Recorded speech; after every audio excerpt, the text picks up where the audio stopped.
Mission হরিপুত্র বাতিল করে mission হরিপুত্র বাতিল করে এই খলগল চলিছে এই খলগল আচ্ছা খাদ্য সময়ত অসমত আটাইতকৈ প্ৰতাৰিত হৈ থকা জাতিটোৱে হৈছে অনুসূচিত জাতি। আপোনালোকে লক্ষ্য কৰিব যে শাসনাধিষ্ঠ চৰকাৰখনে অনুসূচিত জাতিৰ যিসমূহ আচলতে প্ৰাপ্য অধিকাৰ আছে এই অধিকাৰসমূহত সম্পূৰ্ণৰূপে কুঠাৰঘাত কৰিছে। আপোনালোকে লক্ষ্য কৰিব যে অনুসূচিত জাতিৰ যিসমূহ আচলতে বজাৰ আৰু বিল আছে এই বজাৰ আৰু বিলসমূহ অনুসূচিত জাতি ৰাইজৰ পৰা কাঢ়ি নিয়াৰ এক ষড়যন্ত্ৰত লিপ্ত হৈছে চৰকাৰখন। আপোনালোকে লক্ষ্য কৰিব যে বাৰে বাৰে অনুসূচিত জাতিৰ ছাত্ৰ সন্থাই দাবী জনাই অহাৰ পাছতো অনুসূচিত জাতিৰ যিসকল ভূমিহীন লোক আছে এই ভূমিহীন লোকসকলক ভূমিপট্টা প্ৰদান কৰাত ব্যৰ্থ হৈছে। তাৰ পৰিৱৰ্তে যিসকল লোকে বান আৰু গৰাখহনীয়াৰ এক বিপদসংকুল পৰিৱেশত বসবাস কৰি আছে তেওঁলোকক পুনৰ সংস্থাপনৰ নামত অস্থায়ী সংস্থাপন দি এই চৰকাৰখনে ঠগাব খুজিছে। আমি লক্ষ্য কৰিছোঁ যে বাৰে বাৰে দাবী জনাই অহাৰ পাছতো এই চৰকাৰখনে অনুসূচিত জাতিৰ ছাত্ৰ জলপানীৰ ধনকেইটা আচলতে মুকলি কৰি দিব পৰা নাই। আমি লক্ষ্য কৰিছোঁ যে এই চৰকাৰখনে অনুসূচিত জাতি ৰাইজক সৰ্বতোপ্ৰকাৰে আচলতে প্ৰবঞ্চনা কৰিছে।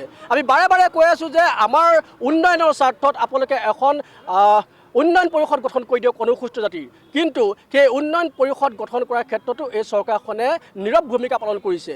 ইয়াৰ লগতে ক'ব খুজিছোঁ যে মিছন ভূমিপুত্ৰ নামৰ যিটো আচলতে বিসংগতিপূৰ্ণ পৰ্টেল আছে এই মিছন ভূমিপুত্ৰ বাতিল কৰিবৰ কাৰণে আমি বাৰে বাৰে দাবী জনাই আহিছোঁ, কিন্তু এই চৰকাৰখনে ভুৱা জাতিগত প্ৰমাণপত্ৰসমূহ ৰক্ষণাবেক্ষণ দিয়াৰ উদ্দেশ্যে মিছন ভূমিপুত্ৰ নামৰ এই যিটো আচলতে পৰ্টেল আছে এই পৰ্টেলটোক তেওঁলোকে জীয়াই ৰাখিব বিচাৰিছে।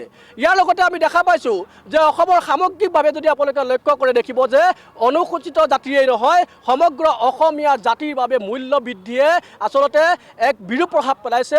মূল্য বৃদ্ধিয়ে অসমীয়া জাতিটোক এক প্ৰকাৰ কোঙা কৰি পেলাইছে, কিন্তু এই চৰকাৰখনে মূল্য বৃদ্ধি ৰোধ কৰাৰ ক্ষেত্ৰতো সম্পূৰ্ণৰূপে ব্যৰ্থ হৈছে।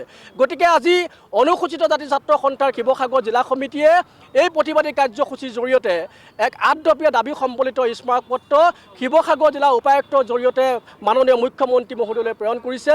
আৰু এই দাবীকেইটা যদি ক্ষেত্ৰত সম্পূৰ্ণৰূপে যদি তেওঁলোকে গুৰুত্ব প্ৰদান নকৰি তেওঁলোকে সম্পূৰ্ণৰূপে যদি সদুত্তৰ প্ৰদান নকৰে তেতিয়াহ'লে অনুসূচিত জাতিৰ ছাত্ৰ সন্থাই অনাগত দিনবিলাকত ইয়াতকৈ জংগী আন্দোলনৰ কাৰ্যসূচী গ্ৰহণ কৰিবলৈ বাধ্য হ'ব।